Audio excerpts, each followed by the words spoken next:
And అందరికీ good morning. ఇంకా అమ్మ వాళ్ళ దగ్గర నుంచి అయితే ఇంకా కాణిపాకం అయితే బయలుదేరుస్తున్నాము అని చెప్పాను కదా. చూడండి, ఇది మదనపల్లి రోడ్డు, అంగళ్ళ నుంచి మదనపల్లికి వెళ్ళే రోడ్డు అండి. చూడండి ఎంత బాగుందో కదా. ఒకప్పుడైతే ఇంత బాగుండేది కాదు కదా, రోడ్డు సింగిల్ రోడ్డు ఉండేది. ఇప్పుడైతే 2 వేస్ వేశారు కదా, డబల్ రోడ్డు. సో ఇప్పుడైతే చాలా బాగా ఉంది రోడ్డు అయితే. ఇంకా చాలా రోజుల నుంచి మదురై వెళ్ళాలని మేము అనుకుంటున్నాము. ఎందుకంటే మా పాపకు కూడా అమ్మవారి పేరే పెట్టుకున్నాము. అందుకోసమే ఈ ట్రిప్ అసలు వెళ్ళడం అనుకునేదే పాప కోసమే.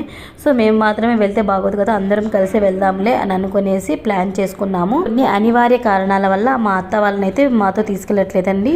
మేము, మా అమ్మ వాళ్ళు, మా తమ్ముడు, అలానే మా అక్క వాళ్ళు, మేము మాత్రమే వెళ్తున్నామండి ట్రిప్కు. చూడండి, మేమైతే ఫొటోస్ కూడా తీసుకున్నాను, అవి కూడా మీకు షేర్ చేస్తున్నాను. ఇంతవరకు నా ఫొటోస్ అయితే పెట్టలేదు కదా, ఇప్పుడైతే షేర్ చేస్తున్నాను. ఒకసారి చూడండి. ఎన్నో రోజులుగా మదురైకి వెళ్ళాలని అనుకుంటున్నాం కదా, అస్సలు వీలు కాలేదు. ఇప్పుడైతే ఆ టైం అయితే వచ్చిందండి. ఏదైనా ఒక టెంపుల్కి వెళ్ళాలంటే వాళ్ళ అనుగ్రహం ఉంటేనే వెళ్తారు అంటారు కదా, నిజంగానే నిజం కదా. మాకైతే అలానే అనిపిస్తుందండి. 1 ఇయర్ పై నుంచి వెళ్దాం అనుకుంటుంటే అస్సలు వీలు కాలేదు. ఇప్పుడైతే మాకైతే వీలవుతుందండి. నిజంగా చాలా హ్యాపీగా ఉంది ఇలా వెళ్ళడం కూడా. చూడండి, ఆల్మోస్ట్ కాణిపాకం దగ్గరలో అయితే ఉన్నామండి.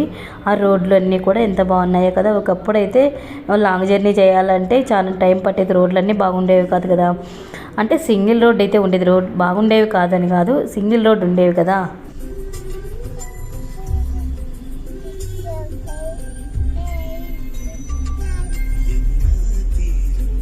కాణిపాకంకి షార్ట్కట్ రోడ్లో అయితే వెళ్తున్నామండి.